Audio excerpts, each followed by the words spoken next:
In the name of God, the compassionate and merciful. Hello everybody, hope you are doing great. You're watching FOADEBATE.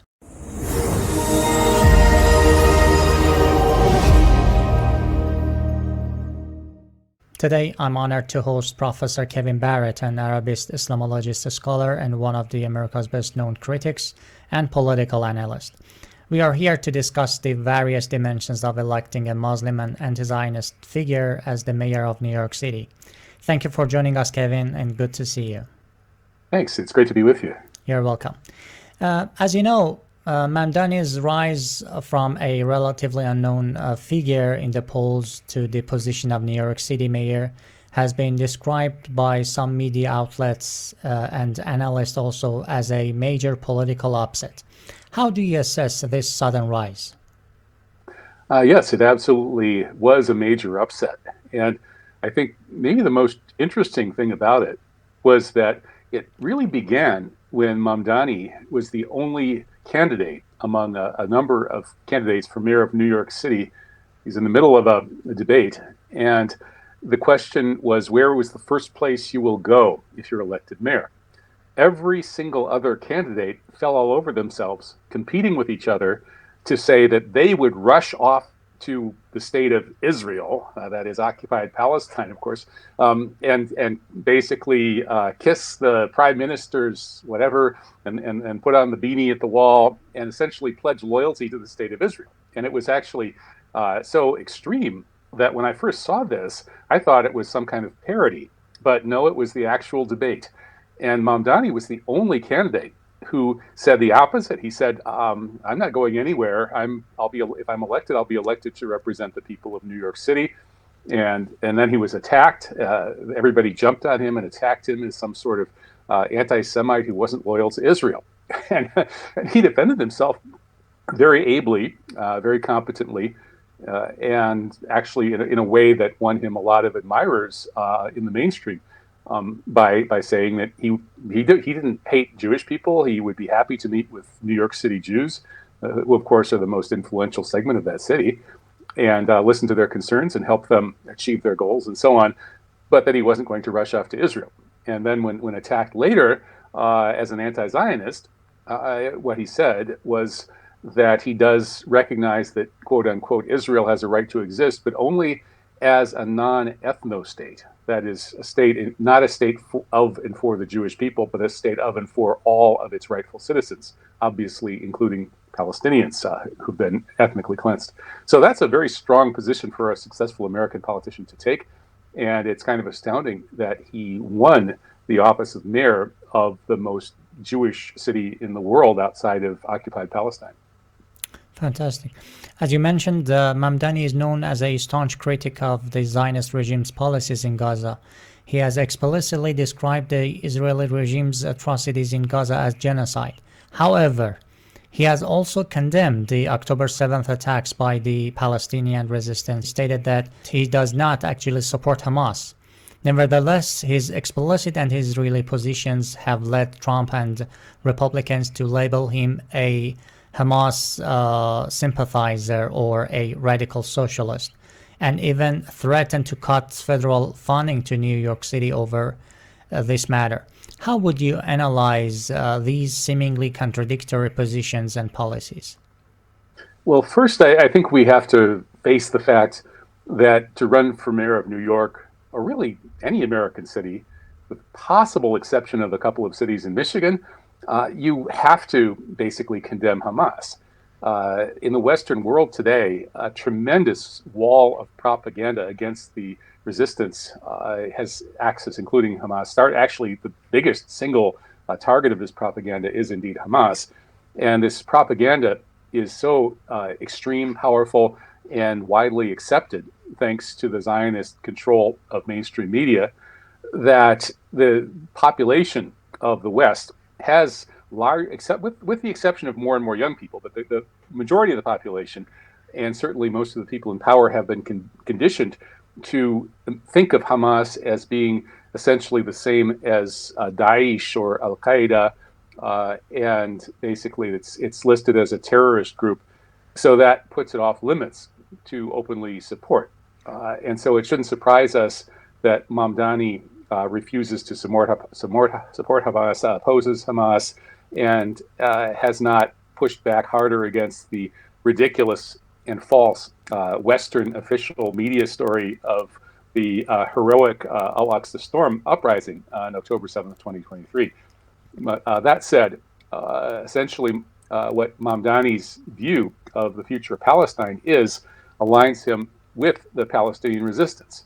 That is, he wants a liberated Palestine in which all Palestinians will be first-class citizens, along with, I think he wants Jews to be able to remain there as equal citizens as well. And I think that vision, as perhaps improbable and idealistic as it may sound, would not be rejected in principle by the Islamic resistance. It's really, I think, a way of conveying the message. That is, the Islamic resistance knows that the only language that the genocidal Zionist entity understands is the language of violence, the language of military action.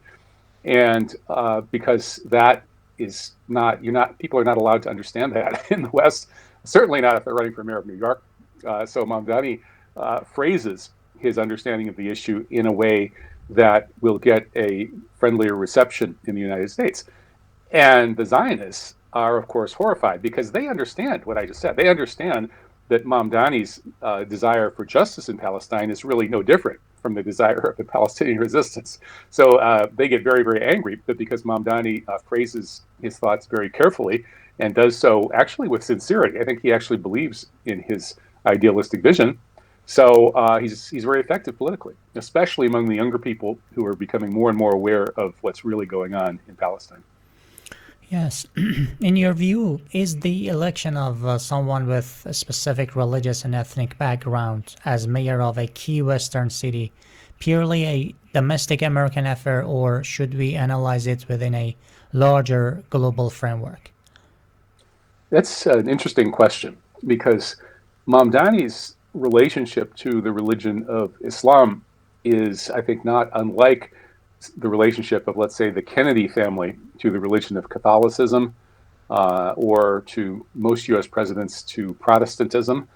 And that is that he clearly is not a sort of a scholar of religion. I'm sure that he is inspired by religious ideals in his heart, and indeed his apparent care for justice probably grows out of his Islamic religious background, given that Islam does, of course, carry a message of justice. But I think that it's kind of a matter more of identity politics, really, in the United States political system, when people who are nominally members of this or that religion run for office, because there is a kind of a widespread secular culture in the United States, particularly on the progressive left. And so someone like Mamdani, despite the fact that his love of justice is probably a part of his religious background or grows out of his religious background, I think his overall view of the world quite likely is closer to that of secular progressives than it is to traditional Muslims. And for that reason, I think what's significant here is not so much that we have a genuine, 100% practicing, believing Muslim who's really well informed about Islam and so on, running New York. No, I don't think so. It's more that what we've done here is we've overcome the prejudice against Muslims, this hatred, this Islamophobia that has been broadcast around the United States incessantly since the September 11th, 2001 public relations stunt by the Israelis and their neoconservative friends when they blew up the World Trade Center and invented a false story attributing it to Muslim hijackers under the control of bin Laden. And since then, the Zionist-controlled media has been working overtime to slander Islam. And many Americans have been afflicted. In fact, I think most Americans have been afflicted by this Islamophobia to one degree or another. And so by electing a nominal Muslim for mayor, regardless of what we think about, how deeply and pious he is, how genuinely representative he is of someone of a genuine Islamic faith, I think it's significant because it's a huge defeat for this Islamophobia propaganda push. Mm-hmm. A closer look at Mr. Mamdani's intellectual history, political background, and his stated positions. What key insights does that reveal? Does this profile suggest he's the product of a carefully engineered process? That's another interesting question. I've been labeled a conspiracy theorist because there are certain issues in the United States that you're not allowed to investigate honestly, because once you do, you understand that the American public has been sold a false story about these events. The Kennedy assassinations and September 11th are sort of the two most obvious ones. And in the community of so-called conspiracy theorists, there are people who imagine that everything is somehow being orchestrated by nefarious forces.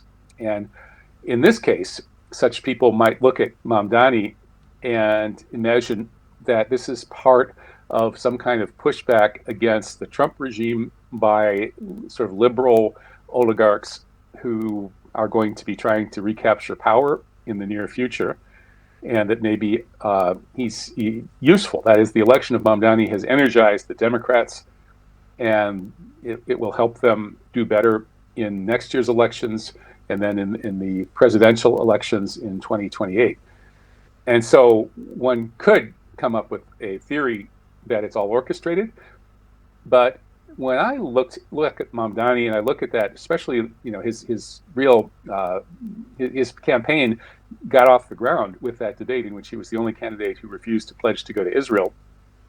And I don't think that was scripted. I think those other candidates are really so terrorized by and owned by the hardcore Zionist oligarchs around New York City that they were just behaving naturally. And Mamdani, I don't think somebody dreamed this up as a stunt for him to speak that way. I think that he sincerely expressed his actual views, and I think he's very gifted at doing that. So I think what we have here is just a very gifted young politician hit pay dirt by being in the right place at the right time. Mm-hmm. From my perspective, our adversaries have learned a critical lesson.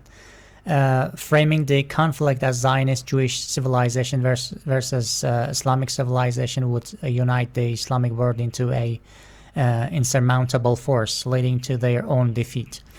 Therefore, they must change the game. I believe they are shifting the battlefield and altering the rules of engagement.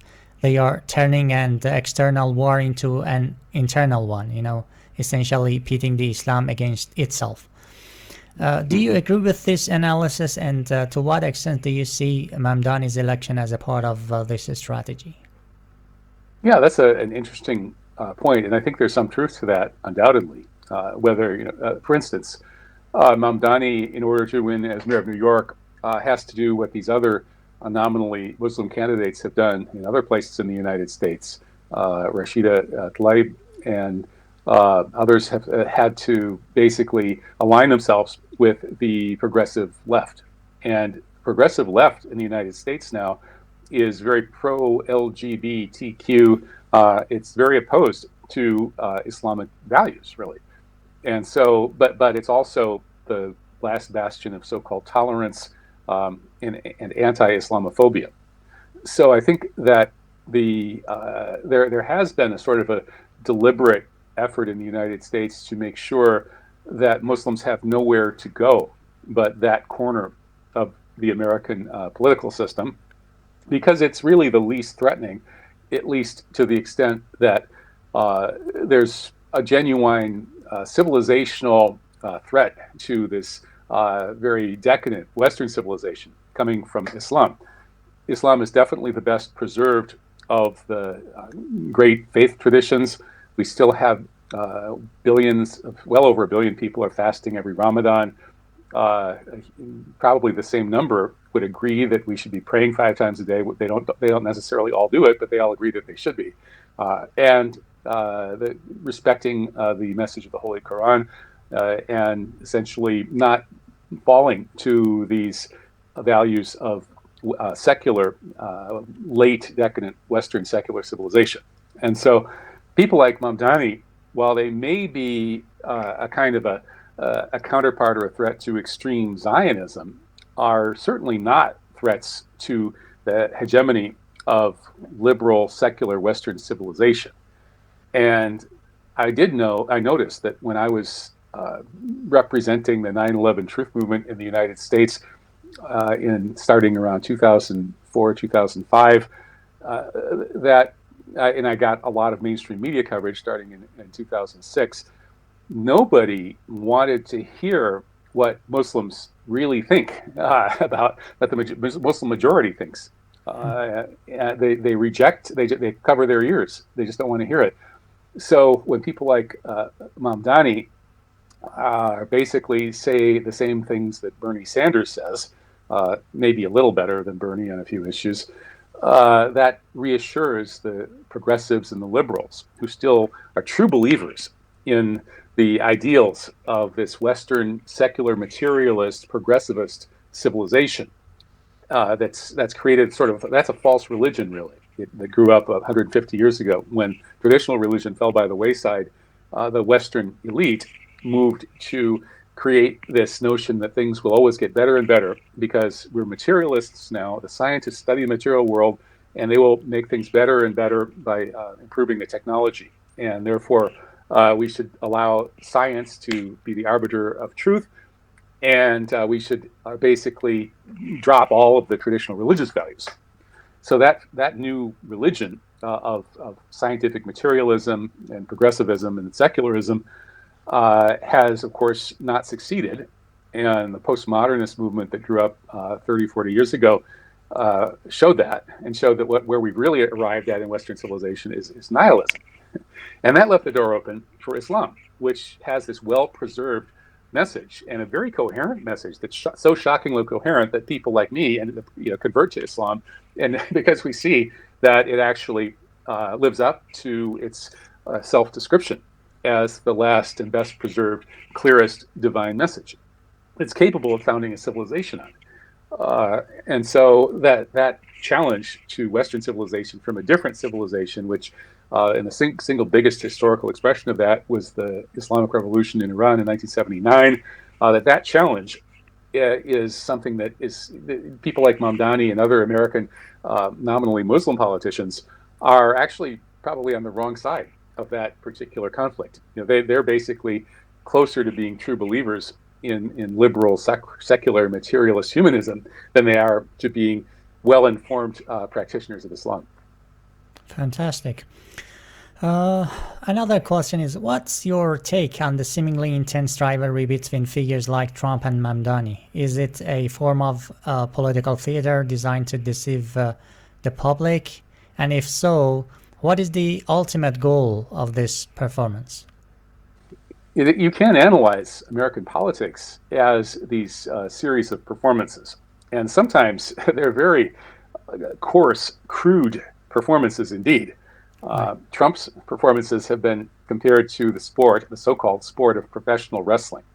And I don't know if you've watched any professional wrestling, American style, but it's a kind of humorous hoax in which two big muscle-bound guys pretend to fight. And they pick each other up and slam each other on the ground. And they have all of these stunts where they pretend to be fighting dirty and trying to kill the other guy, but it's all scripted. And Trump and some of his opponents sometimes look that way. Trump certainly is notorious for having actually participated in some professional wrestling stunts when he was a showman. And indeed, this is a bit off track, but when Trump was supposedly shot on July 13th of 2024 in Butler, Pennsylvania, that alleged assassination attempt looks very much like a professional wrestling stunt because he was supposedly shot in the ear by a bullet, but there's no evidence whatsoever that his ear suffered any damage. The shot rang out, he hit the floor, he was only down for a few seconds, during which he may have popped a little blood capsule on his ear, or someone else did it for him, so he had some blood on his ear and his face. He stood up, having painted war paint onto his face, and stood up and exposed his entire torso to more bullets, had there really been any bullets, and shook his fist in front of the American flag in what was obviously a staged photo op. This is exactly the kind of stunt that professional wrestling people have been perfecting over the years. And then, interestingly, just a few days after that, the keynote speaker at the Republican National Convention that nominated Trump for president was Hulk Hogan, a famous professional wrestler who delivered a ridiculous speech, almost making fun of the whole thing. So, yes, American politics does have a very, very strong element of this kind of deceptive showmanship, which features false antagonisms, people pretending to absolutely hate each other, but they're actually all part of the same club. And whether that's true with Mamdani and Trump, I don't know. And whether, Mamdani is Mamdani, I think, to be elected mayor of New York City, probably did have to make himself non-threatening to Jewish oligarchs, left-wing Jewish oligarchs or liberal oligarchs, but they're still Jewish oligarchs. And those people, ultimately, they compete with some of the other oligarchs, the non-Jewish ones and the right-wing oligarchs.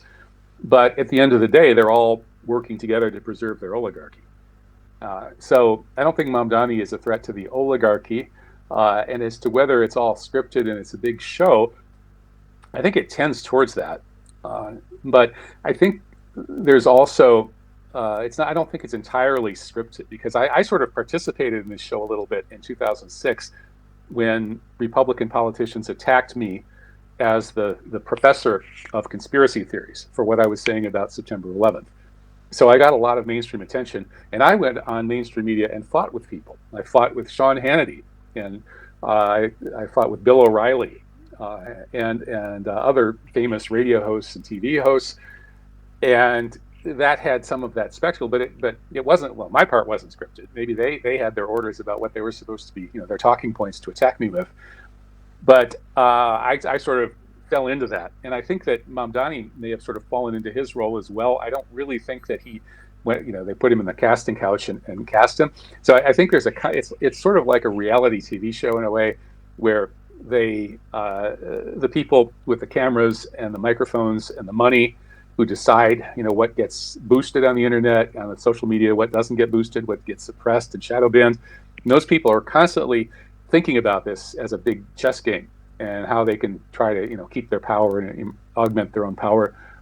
And I think that does lead to a certain amount of professional wrestling style sort of fake animosity between people who aren't really against each other. But I think Trump may have pushed it into a territory where there are people with very strong feelings on both sides now, who actually really do have these strong feelings. People who believe that the professional wrestling show is real, and so I think that there is a lot of open hostility now in the United States between these red and blue factions, and so I think the people who control the script are actually trying to figure out how to get a handle on it to maybe turn down the animosity a little bit. Thank you. Okay. Bye-bye. Bye.